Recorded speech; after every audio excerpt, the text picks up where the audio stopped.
It doesn't matter if you are a musician, student, or athlete. At some point, you will have to practice. Practicing can take many shapes and forms, but no matter the subject material or end goal, the more efficient and effective the practice, the better. As a musician, I'd like to share some of the insights I've gained about practice, as well as provide some tips and tricks that can be applied to any discipline. Practicing is most efficient when approached with forethought, time management, and awareness of our human tendencies. First, let's talk about some of the most important parts of practice: goal setting and planning. When approaching anything you need to practice, determining your goal is crucial. This should include goals for the session and, if applicable, long term ones. If I, as a musician, am working on a fundamental skill, my goal for this session may be to complete an exercise, and my goal long term may be to improve my overall speed. Once I have identified a goal, I can then begin to plan how I will achieve it. This includes a large host of topics, all of which are important. When will I practice? How long? What do I need to do this practice? Where should I be to do this? For musicians or athletes, the latter two are even more important. Ensuring you have proper equipment and the proper venue to practice in will set you up for success. So we know what, when, and where we're going to practice. What next?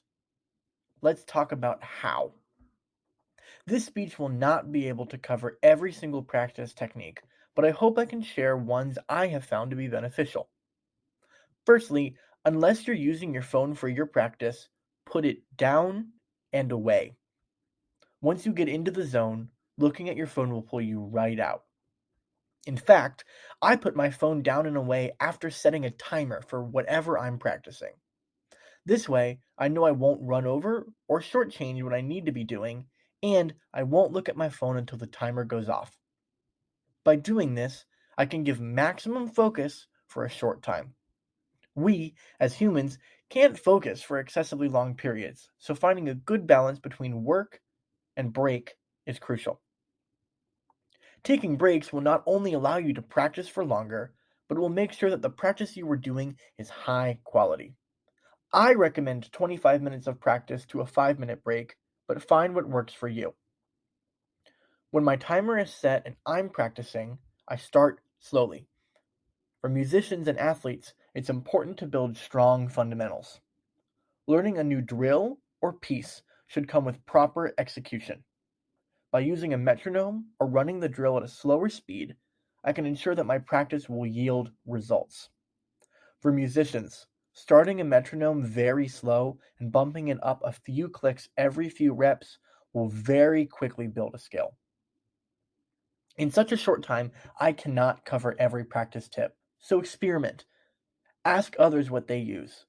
There is no such thing as a silly practice technique as long as it works. Practicing is difficult, and if done incorrectly, can be incredibly defeating. It is my hope today that you now have a new way to approach practicing and that your practice is successful going forward.